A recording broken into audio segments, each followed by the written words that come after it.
Hello everyone, আজকের ক্লাসে তোমাদের সকলকে স্বাগত জানাই।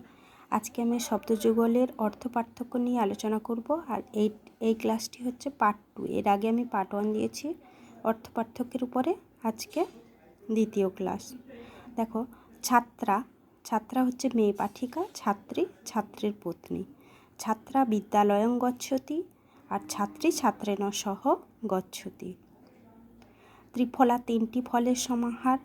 ত্রিফলী হচ্ছে তিনটি ফলযুক্ত। ত্রিফলা দিয়ে বাক্য ত্রিফলা সেবনেন রোগমুক্তির জায়তে। আর ত্রিফলী দিয়ে বাক্য ইয়ং ত্রিফলী ভূমি সর্বদা শস্যেন পরিপূর্ণা ভবতি। বটচ্ছায়া মানে একটি বটগাছের ছায়া। বটচ্ছায়া মানে বহু বটগাছের ছায়া। যেটা ময় হসন্ত আছে সেটা হচ্ছে বহু বটগাছের ছায়া। সুগন্ধ মানে অপরের গন্ধে গন্ধযুক্ত, আর সুগন্ধি হচ্ছে স্বাভাবিক গন্ধযুক্ত মানে নিজের গন্ধ। সুগন্ধ দিয়ে বাক্য আঘ্রায়িবান গন্ধবহ সুগন্ধ। আর বালা সুগন্ধি পুষ্পং চিনতি। সূর্যা সূর্যের দেবী পত্নী, সূরি সূর্যের মানবী পত্নী। সূর্যা সূর্যেন সহ দিবি বসতি, সূরিকুন্তি কর্ণ জননী আসিত।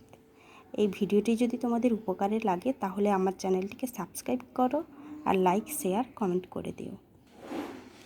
এরপরে দেখো উচ্চরতি মানে উপরে ওঠে। উচ্চরতে লঙ্ঘন করে। ধূম উচ্চরতি আর অয়ং ছাত্র গুরুবাক্যম উচ্চরতে।